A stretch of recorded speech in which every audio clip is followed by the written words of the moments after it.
کا اشیاء ہیں، تصنیفی عمل ہے، جس نے اب ایک منظم شکل و صورت اختیار کر لیا، اور اب اسے ہم ادب کا نام دے کے ان دیگر اصناف سے الگ کر لیتے ہیں. مثلا سائنس، کیمسٹری کی کتاب ادب نہیں ہو سکتی، گو کہ وہ علمی کتاب ہے. جغرافیہ کی کتاب ادب نہیں ہو سکتی، حالانکہ وہ علمی کتاب ہے.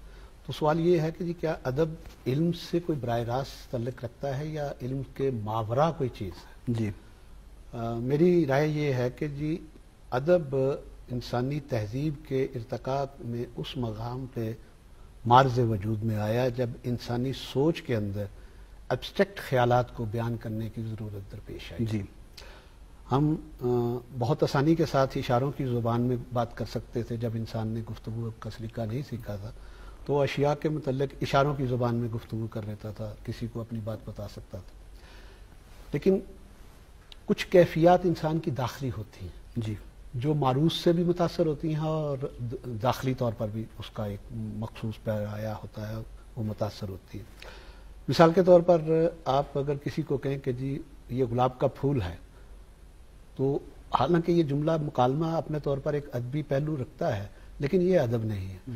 اگر آپ اس پھول کے اندر پائی جانے والی خوشبو کو جی جبکہ پھول موجود نہ ہو اور اپنے قاری تک منتقل کر دیں، جی جیسا کہ پروین شاکر نے کہا کہ جی اس نے خوشبو کی طرح میری پذیرائی کی، تو آپ دیکھیے کہ جی خوشبو کی پذیرائی کے ساتھ ایک ایسی تصویر کشی ہوتی ہے جس سے خوشبو ہمارے سامنے موجود نہ ہوتے ہوئے مادی طور پر خوشبو کا وجود نہیں ہے، لیکن ہم اسے پذیرائی کے عمل میں جب اپنے ارد گرد محسوس کرتے اور دیکھ پاتے ہیں، ہماری روح کے اندر اترتی ہوئی ایک جو چیز ہے جس سے ہم خوشبو کا نام دیتے ہیں اور اس سے حظ اٹھاتے ہیں، لطف اٹھاتے ہیں، اور ہمارے اندر ایک خوشی کی لہر دوڑتی ہے، تو وہ در حقیقت وہ جو جذبہ ہمارے اندر نمایاں ہوتا ہے وہ ادب کی پیداوار ہے. جی جو فعل یہ رویہ کسی انسان کے اندر رونما کر دے، موجزن کر دے، پیدا کر دے، وہ ادب ہے.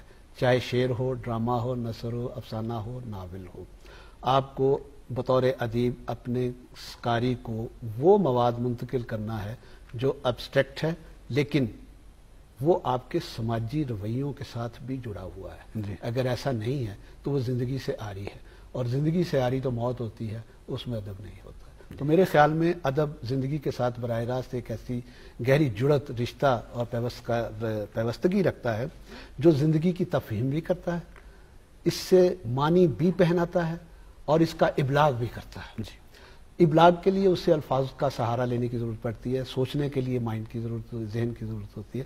تو الفاظ کا چناؤ اور انتخاب، جسے وہ کہتے ہیں کہ جو ہے مکالمہ ہے، وہ ایک شائستگی کے ساتھ، شائستگی کے پیرائے میں بیان کیا جائے تو وہ احسن الکلام ہوتا ہے. تو کلام کی وہ شکل جو احساسات، محسوسات، تفکرات، تغیرات اور سماجی معلومات اور سماجی درجہ بندیوں کے حوالے سے آپ کے ذہن میں پرورش پانے والے جذبات کو برانگیختہ کر دے، ان کو ایک دفعہ چھیڑ دے، ہلا کے رکھ دے، تو میرا خیال ہے کہ جی وہ ادب ہے. وہ چاہے افسانہ ہو یا شعر ہو. پورا افسانہ آپ پڑھ لیں منٹوں کا تو آپ محسوس کرتے ہیں کہ جی ہم نے اپنے اندر ایک ہلچل سی محسوس کی ہے، حالانکہ زندگی کی عام چیزیں ہوتی ہیں. ادیب کا کمال یہ ہے کہ وہ خوبصورت لفظوں کے ساتھ اور ایسے الفاظ کے ساتھ جو قاری کے ساتھ معنوی اعتبار سے ترسیل کرتے ہیں، معنوی ترسیل کرتے ہیں. ایسا نہ ہو کہ جی آپ کے الفاظ، آپ کے معنی آپ تک محدود رکھیں، آپ کے قاری تک نہ جائیں، تو وہ ادب بھی ایک ماورا ادب ہوتا ہے، ہوتا وہ بھی ادب ہے. لیکن ادب بہرحال احسن الکلام کی وہ شکل ہے جس میں مجرد خیالات کو کسی سوسائٹی کی اس کی نمایاں زبان میں، جو معاشرتی زبان ہوتی ہے یا مادری زبان ہوتی ہے یا علمی زبان ہوتی ہے، اس میں بیان کیا جاتا ہے. یہ احساسات پر بھی مشتمل ہے، تغیرات پر بھی مشتمل ہے، محسوسات پر بھی ہے اور عقلیات پر بھی ہے. جی بس جوان مجھے معلومیں کہ پروگرام مراکشتی برہدار کے واسطہ پرچہ کہ شاعری ہم ادب اہم ترین باہر ہے. اگر تو وتی کسی طرح دوست بھی شاعری آئیے اگر مصر بندے تو کچھ مراکشہ گشتر یاد ہے. آج کل مجھے ایک شعر بڑا دلچسپ لگ رہا ہے، ہماری صورتحال کے حوالے سے بھی ہے شاید یا نہیں ہے. بہرحال شاعر کا نام مجھے بھی یاد نہیں آ رہا کہ میں چاند اور ستاروں کے گیت گاتا رہا، میں چاند اور ستاروں کے گیت گاتا رہا، میرے ہی گھر سے اندھیروں کے قافلے نہ کہیں. تو آج کل مجھے یہ شعر کچھ زیادہ اٹریکٹیو نظر آ رہا ہے، اچھا لگ رہا ہے. بہرحال اردو شعر و ادب میں اور بلوچی اور براہوی میں ایسے بے شمار مثالیں موجود ہیں جو زندہ شاعری کے حوالے سے ہیں. گلخان نصیر صاحب کا کلام آپ کو بہت متاثر کرتا ہے.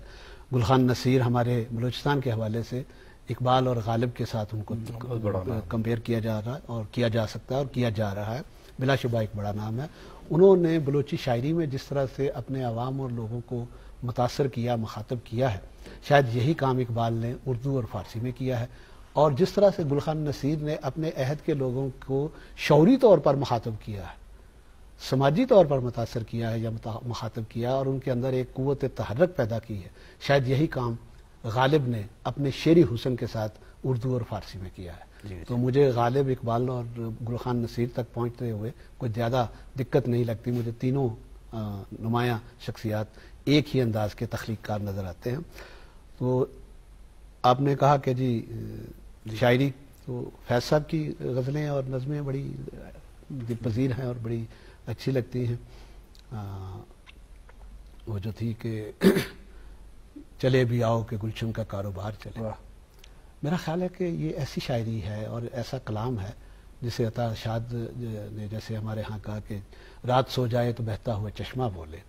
اب اس طرح کے اشعار اور اس طرح کا کلام جو ہے وہ دو تین چیزوں کو ریپرزینٹ کرتا ہے. شاعر کے تخیل کے ساتھ اس کی سرزمین کی تصویر کشی کرتا ہے. ابھی نہ جاؤ میری جاں، بہت سردی کیا شعر تھا، میرے دن سے نکل گیا. بہرحال عطا شاد کی شاعری آپ کے سامنے ہے اور عطا شاد کی شاعری ہی ادب کی وہ وضاحت کرتی ہے جس کی طرف میں نے آپ کو پہلے بتایا تھا. کوئی ایسا شخص جس نے بلوچستان کو نہ دیکھا ہو وہ عطا شاد کی شاعری پڑھ لے تو وہ کشمیر میں بیٹھا ہو یا بنگال میں بیٹھا ہو یا راجستھان میں بیٹھا ہو، وہ بلوچستان میں جغرافیائی طور پر گھوم کے چلا جائے گا. تو شاعر کا کمال یہ ہے کہ وہ اپنی سرزمین، اپنی ثقافت، اپنی بود و باش کی نمائندگی بھی کرتا ہے اپنی طرز فکر اور احساس کے ساتھ. بیا کے استال انج تک پل مشپے گیوارا مائے کانا ای وتی آب روان شنگیتا. جی چونکہ شرفدار مہمان ہم کو شکایت تھا کہ لٹریچر ادب دراہیں سن پو تاہر بھی ہر کسی وتی یک حیثیت جہت تے درو احساس، جذبات، خیالات اور آہری عکاسی کرنا بڑے خوبصورت رنگا، خوبصورت لفظانی